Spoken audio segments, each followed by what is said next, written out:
there's only 2 of these made, and we run them from a contractor. But, so, let me show you what this is. So this binder that we give you guys, what this is, there's 2 of this yours. This just gives you a warranty letter. It's really kind of a formality thing. We provide these for you guys. Not everybody's a fire protection person.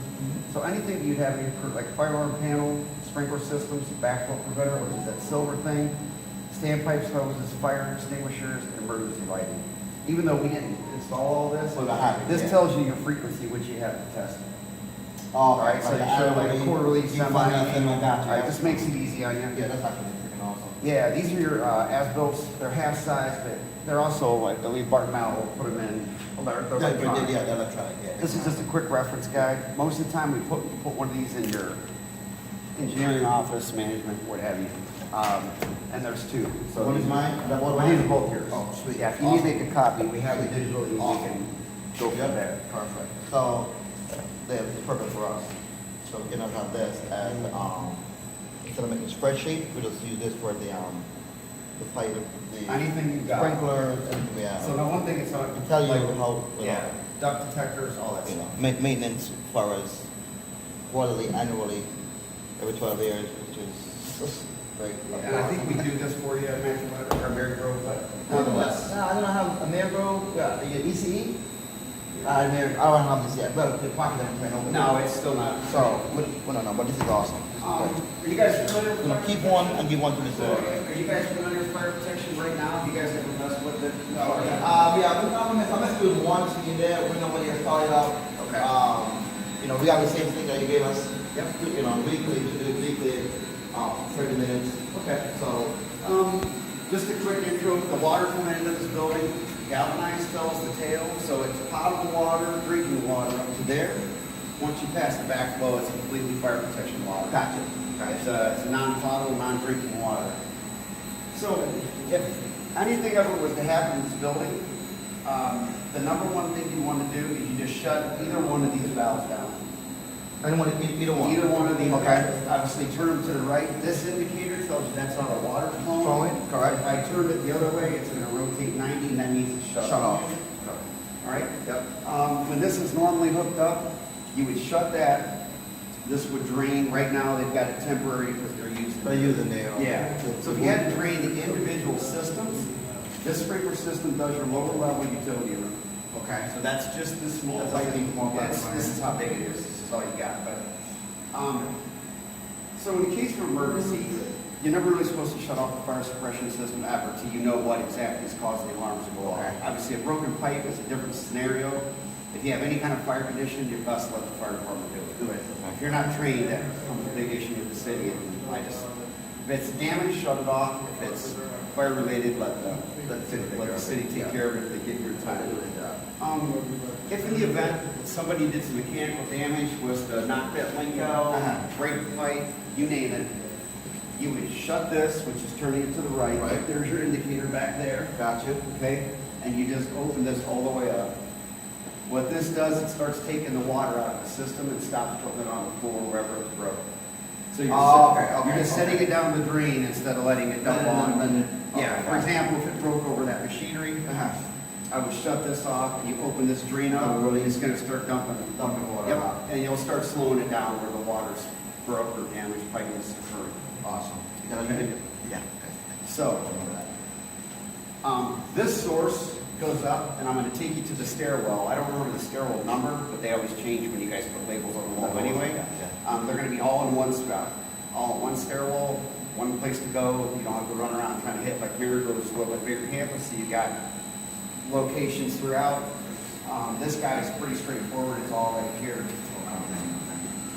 Attic stock / extra heads, whatever you want to call it. Okay, sweet. Okay. Is in here. The wrench is there to put them on.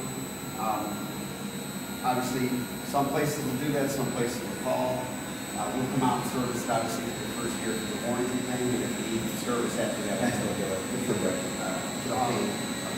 So the backflow, like I was saying, you just really doesn't have any performance issues for the fire suppression. It's only to keep the potable water separate from the fire protection water.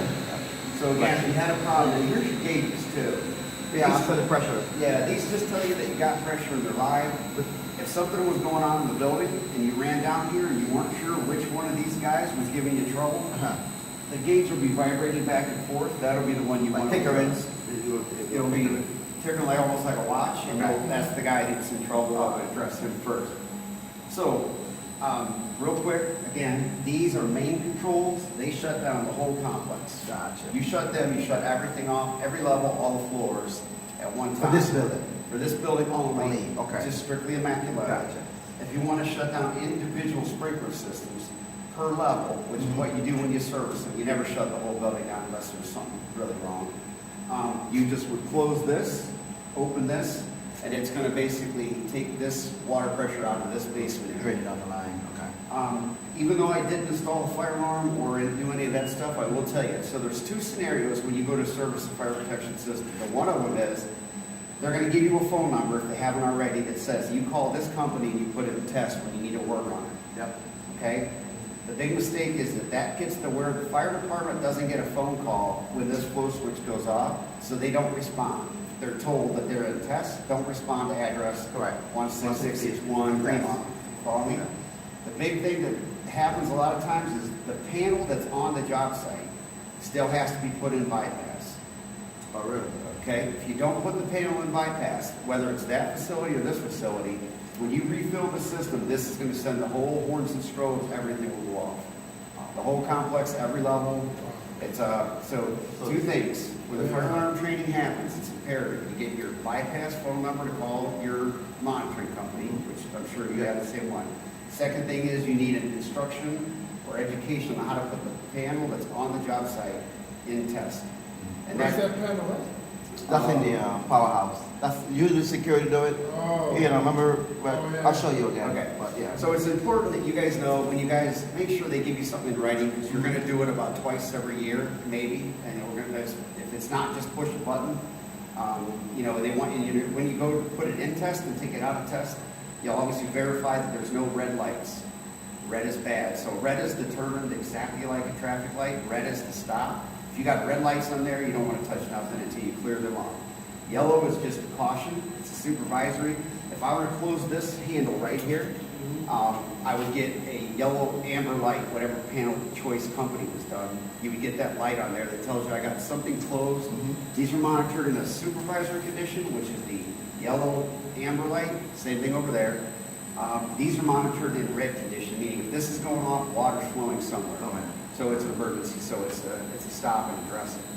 A green panel is a green panel, which you go, just like a traffic light. So it's easy to remember. I always get that analogy because it's pretty simple to remember. So green's good, yellow is I got something going on I need to get looked at, and red is make sure you clear it out. Good. Any questions on this one? I'll take you to the stairwells and show you the other ones. They're identical to this, by the way. What it is, it's just one controls 2, one controls 3. So your building's big enough where it's not just one system. So this system is in cahoots with this?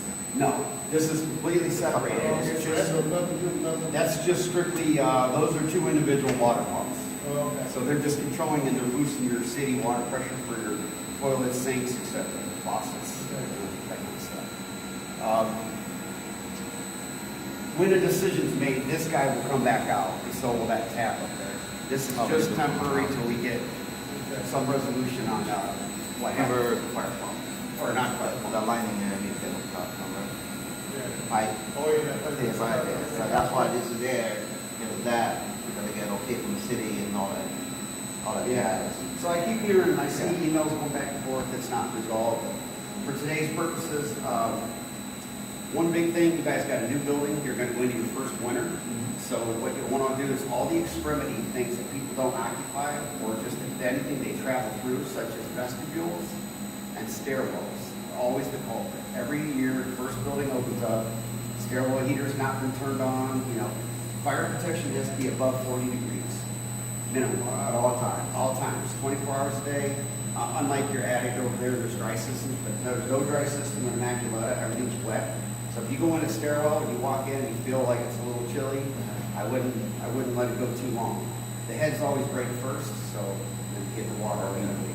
All right, so 40 degrees, extremity buildings, stairwells, little storage rooms that get overlooked, that kind of stuff, I would just do a walk. You guys are getting, you got a couple weeks now, we're gonna get back in the 70s. But I always tell everybody, when the first time it gets cold, this is something Mayor drove too. Just kind of check out the outskirts of the building. It's never the inside side. It's always that one room that's on the outside that nobody ever unlocked or something. It's just not needed. So just double check it.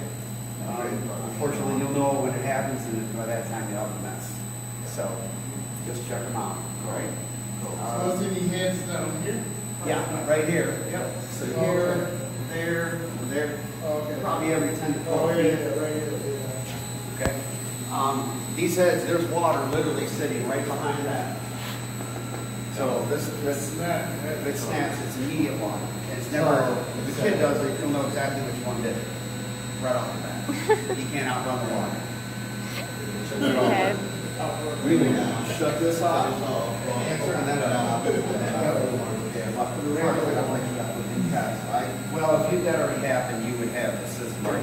Yeah, so you want to silence it. So one of the things. So that would be a red blink, right? So yeah, let me give you a scenario. Somebody breaks that head off. They're gonna have water flying everywhere. These things throw 15 circular feet, all right? You're gonna run over here, you're gonna shut this off, and you're gonna open that drain up. And eventually, when this water's out, this switch is gonna reset itself. That, and then only will you be able to clear the panel upstairs. When this is going off, you won't be able to silence the panel. It's against law, like the codes.